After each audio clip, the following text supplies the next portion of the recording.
अमायरा अपने माता पिता के साथ जयपुर के मैनसरोवर इलाके में रहती थी। वो नीरजा मोदी स्कूल में चौथी कक्षा में पढ़ती थी। उसके माता पिता ने उसके अच्छे भविष्य के लिए उसका दाखिला उस प्रसिद्ध स्कूल में करवाया। परिवार को यकीन था कि उनकी बेटी उस स्कूल में पूरी तरह से सेफ है। अमायरा पढ़ाई में बहुत होशियार थी और साथ ही साथ वो स्कूल की बाकी एक्टिविटीज़ में भी पार्टिसिपेट करती थी। अमायरा ने बहुत सारे अवार्ड्स जीतकर अपने पेरेंट्स का नाम रोशन किया था।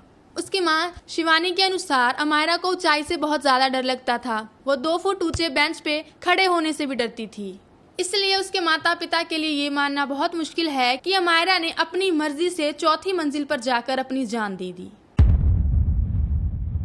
अब बात करते हैं 1 नवंबर 2025 की सामान्य सुबह की। 1 नवंबर 2025 को अमायरा सुबह सुबह स्कूल पहुंचती है। सीसीटीवी कैमरे में दिखाई देता है कि अमायरा अपने क्लास में एंटर होती है और अपनी बाकी सहेलियों के साथ बातचीत करती है। उसने अपनी डांस क्लास में पूरी उत्साह के साथ हिस्सा लिया। वो अपनी डांस क्लास में हंसती है, खेलती है, गोलगप्पे खाती है, चॉकलेट खाती है और बहुत खुश दिखाई देती है। उस समय अमायरा को ये बिल्कुल भी एहसास नहीं था कि ये दिन उसकी ज़िंदगी का आखिरी दिन होने वाला था। सुबह लगभग 11 बजे तक सब बिल्कुल ठीक था।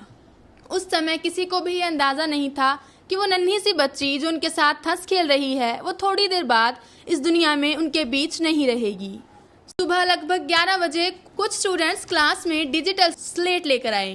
परिवार का दावा है कि उन लड़कों ने उस स्लेट पर कुछ आपत्तिजनक बात लिखी, चित्र बनाए और जबरदस्ती अमायरा को दिखाने लगे। सीसीटीवी में आवाज़ मौजूद नहीं थी, जिसकी वजह से ये पता नहीं चल पाया कि अमायरा को उन बच्चों ने क्या कहा था।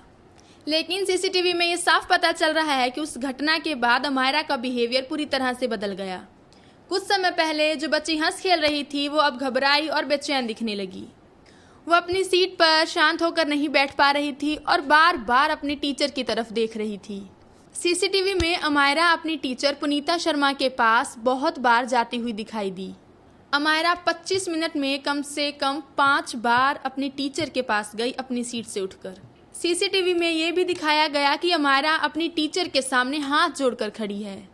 जाहिर तौर पर वो किसी बात से बहुत ज़्यादा परेशान थी। अमायरा के हाव भाव से पता चल रहा था कि वो बहुत डरी हुई थी और बेचैन थी। शायद अमायरा अपनी ज़िंदगी की आखिरी पलों में अपनी टीचर से मदद की गुहार लगा रही थी।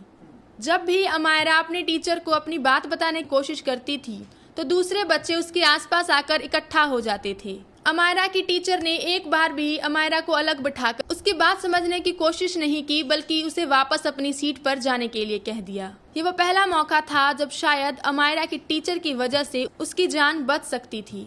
और अब आता है वो भयानक पल जब अमायरा अपनी टीचर से बिना परमिशन लिए अपनी सीट से उठी और क्लास से बाहर की तरफ चली गई। सीसीटीवी में वो सीढ़ियों की तरफ जाती हुई दिखाई देती है। हालांकि अमायरा की क्लास दूसरी मंजिल पर थी, लेकिन वह सीढ़ियां चढ़कर चौथी मंजिल पर पहुंच गई।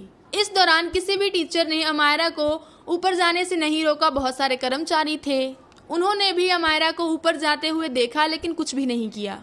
लगभग 12:30 बजे अमायरा ने चौथी मंजिल से छलांग मारकर अपनी जान दे दी और हमेशा के लिए इस दुनिया को छोड़कर चली गई।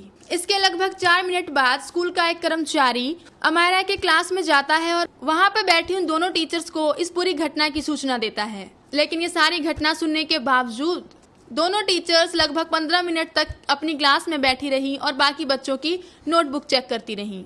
दोनों टीचर्स ने लगभग 1 बजे जाकर प्रिंसिपल को ये बात बताई कि अमायरा अपनी क्लास में नहीं है। प्रिंसिपल को पता लगने के बाद प्रिंसिपल उसे सीधा अस्पताल लेकर जाती हैं, लेकिन तब तक बहुत देर हो चुकी थी। डॉक्टरों ने अमायरा को मरा हुआ घोषित कर दिया। अमायरा के साथ हुई सारी घटना के बारे में लगभग 1:08 पर उसके माता पिता को बताया गया। इसका मतलब ये है कि परिवार को सूचना देने में लगभग 40 मिनट लगे थे। सूचना मिलने के बाद अमायरा के माता पिता करीब 10 मिनट में अस्पताल पहुंचे। अमायरा की मां शिवानी का ये आरोप है कि जब वो अस्पताल पहुंचे तो स्कूल का कोई जिम्मेदार अधिकारी उन्हें पूरी सूचना देने के लिए वहां पर मौजूद नहीं था। परिवार के लिए ये केवल बेटी की मौत का सदमा नहीं था, बल्कि वो लोग इस बात से परेशान थे कि स्कूल वालों ने इस घटना के तुरंत बाद उन्हें कोई भी सूचना क्यों नहीं दी। अब इस पूरी घटना की जानकारी मिलने के बाद पुलिस ने अपनी कार्रवाई शुरू की। पुलिस वालों ने पूरे स्कूल की तलाशी ली, जहां से अमायरा ने छलांग लगाई थी वहां तक पूरे सीसीटीवी कैमरास हर एक कोना चेक किया। शुरुआत में पुलिस को भी यही लगा कि शायद अमायरा ने चौथी मंजिल पर जाकर छलांग लगाकर अपनी जान दे दी अपनी मर्जी से। लेकिन जैसे ही माता पिता ने स्कूल की लापरवाही, अमायरा के बदले हुए स्वभाव और पुरानी शिकायतों की जानकारी दी तो मामला पूरी तरह से बदल गया। जांच के दौरान सबसे हैरान कर देने वाली बात सामने आई कि जिस जगह पर अमायरा गिरी थी उस जगह को पुलिस और फोरेंसिक टीम के पहुंचने से पहले ही साफ कर दिया गया था, जबकि ऐसी किसी भी घटना के बाद घटनास्थल को सेफ रखना जरूरी होता है ताकि वहां से एविडेंस इकट्ठे किए जा सके। अब यहाँ सवाल सिर्फ अमायरा की मौत का ही नहीं था, बल्कि सवाल ये था कि अमायरा की मौत के तुरंत बाद उस जगह को इतनी जल्दी साफ क्यों कर दिया गया। जब पुलिस वालों ने सीसीटीवी चेक किए तो उन्हें पता चला कि अमायरा सुबह बहुत खुश थी, वो किसी भी तरह के तनाव में नहीं थी। उसका व्यवहार डिजिटल स्लेट वाली घटना के बाद बदला था। इसके बाद अमायरा का बार बार अपने टीचर के पास जाना, उनके सामने हाथ जोड़ना, इन सारे दृश्यों के सामने आने के बाद सबसे बड़ा सवाल ये बना कि क्या अमायरा ने पहले से ही आत्महत्या करने का फैसला किया हुआ था या फिर कक्षा में हुई उस घटना ने उसे मानसिक तौर से पूरी तरह तोड़ दिया था। सीसीटीवी में ये तो दिख गया कि अमायरा अपने टीचर से बार बार मदद मांग रही है, लेकिन आवाज ना होने की वजह से ये पता नहीं चल पाया कि अमायरा बार बार अपने टीचर के पास जाकर क्या बोल रही थी। अमायरा की मौत के बाद उसके माता पिता ने बताया कि ये पहली बार नहीं था जब उसे स्कूल में परेशान किया गया था। अमायरा के पेरेंट्स ने बताया कि उसके कुछ क्लासमेट्स काफी महीनों से उसे अपना निशाना बना रहे थे। एक टाइम पे एक स्टूडेंट ने अमायरा को थप्पड़ मारा था। उसके क्लास में पढ़ने वाले लड़के उसे अश्लील इशारे करते थे। जरा सोचिए, ये सब कुछ एक ऐसी लड़की के साथ नहीं हो रहा था जो किसी बड़ी क्लास में हो, जैसे 8वीं 9वीं या 10वीं। ये सब हो रहा था एक ऐसी बच्ची के साथ जो सिर्फ 4th स्टैंडर्ड में पढ़ रही थी। अमायरा के पेरेंट्स ने इस घटना के बारे में, अमायरा के साथ जो भी चीजें हो रही थी उनके बारे में बहुत बारी उसके टीचर्स को और यहाँ तक कि स्कूल के प्रिंसिपल को भी बताया था, लेकिन उनके द्वारा कोई भी कार्रवाई नहीं की गई। सीबीएसई के रिकॉर्ड में 14 दिसंबर 2024, 22 मार्च 2025 और 20 सितंबर 2025 को हुई पेरेंट्स मीटिंग में भी अमायरा के माता पिता ने उसके टीचर से यही सारी बातें की थी। लेकिन इतना सब कुछ करने के बाद, इतनी शिकायतें करने के बाद भी ना स्कूल वालों ने, ना ही प्रिंसिपल ने, किसी ने भी कोई कार्रवाई नहीं की। धीरे धीरे ये बात सामने आ गई कि 1 नवंबर की घटना सिर्फ एक दिन के झगड़े का प्रमाण नहीं था, बल्कि इसके पीछे लंबे समय से चल रहा उत्पीड़न और बार बार नजरअंदाज करने की शिकायतें थीं।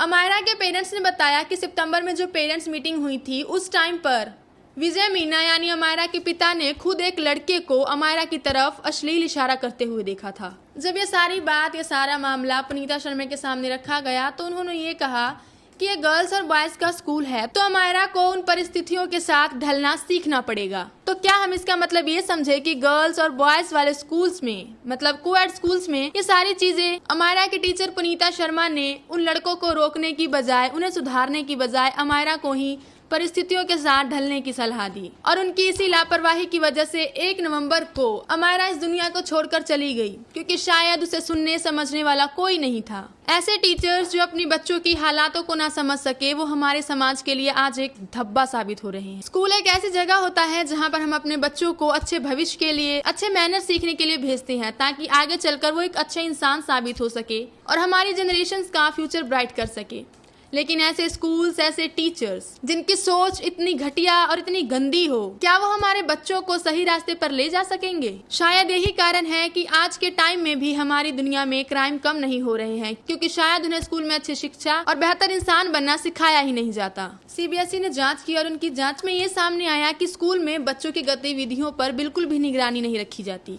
ऊपरी मंजिलों के खुले हुए हिस्से में जालियां नहीं लगी हुई हैं। सीढ़ियों और मंजिलों पर कोई भी सुरक्षा कर्मचारी मौजूद नहीं है। नीरजा मोदी स्कूल ने अपने जवाब में कहा कि अमायरा स्कूल में बहुत खुश रहती थी, हालांकि वो दूसरी एक्टिविटीज में भी पार्टिसिपेट करती थी। स्कूल का कहना था कि उससे जुड़ी पुरानी शिकायतों को माता पिता की बैठक में सुना गया था। स्कूल ने ये दावा किया कि उनके पास उत्पीड़न विरोधी सम्मति, बाल सुरक्षा नीति और दूसरी और भी सीमिताएं मौजूद थी। इस प्रकार कागज पर समितियां तो मौजूद थी, लेकिन ये साबित नहीं हुआ कि वास्तव रूप में बच्चे की सुरक्षा के लिए सक्रिय रूप से काम कर रही थी। 30 दिसंबर 2025 को सीबीएसई ने गंभीर सुरक्षा कमियों के आधार पर नीरजा मोदी स्कूल से उनकी मान्यता को वापस लेने का आदेश दिया। बाद में इस आदेश में कुछ बदलाव किए गए। राजस्थान हाई कोर्ट की ओर से स्कूल को अंतरिम राहत मिली, लेकिन ये राहत स्कूल को आरोपों से मुक्त कराने वाली अंतिम दोष मुक्ति नहीं थी। अदालत ने स्कूल के सुरक्षा से जुड़ी हुई कमियों को दूर करने के लिए सीबीएसई को दोबारा जांच करने के आदेश दिए। लगभग पूरे 8 महीने के बाद राजस्थान पुलिस ने 2 जुलाई 2026 को अदालत में एक आरोप पत्र दाखिल किया। इनमें स्कूल के मालिक सौरभ मोदी, पुनीता शर्मा और इंदु दुबे को नामजद किया गया। इन तीनों के ऊपर धारा 106 और धारा 238 के तहत के अंतर्गत सबूत गायब करने और गलत इन्फॉर्मेशन देने के आरोप लगाए गए। अमायरा के माता पिता उन पर लगे आरोपों से संतुष्ट नहीं थे। अमायरा के माता पिता का कहना था कि जेजे एक्ट सिर्फ पुनीता शर्मा पर ही नहीं बल्कि बाकी दोनों पर भी लगना चाहिए था, क्योंकि स्कूल के बच्चों की सुरक्षा की जिम्मेदारी स्कूल के प्रबंधन की होती है। जांच के दौरान सामने आए तथ्यों ने अमायरा की मौत की कहानी एक खुशमिजाज बच्ची की सामान्य सुबह से शुरू हुई, लेकिन कुछ ही घंटों के अंदर कक्षा में हुई इस घटना ने अमायरा का पूरा व्यवहार ही बदल दिया। अदालत ने अभी तक किसी को अंतिम रूप से दोषी नहीं ठहराया है, लेकिन जांच से ये स्पष्ट हुआ कि शायद उस दिन अगर अमीरा की बात अच्छी तरह से सुनी जाती, उसकी टीचर पुनीता शर्मा अगर उसे अलग में बैठाकर उससे सारी बात पूछती, तो शायद अमायरा आज इस दुनिया में जिंदा होती। तो आज का हमारा ये वीडियो यहीं पे खत्म होता है।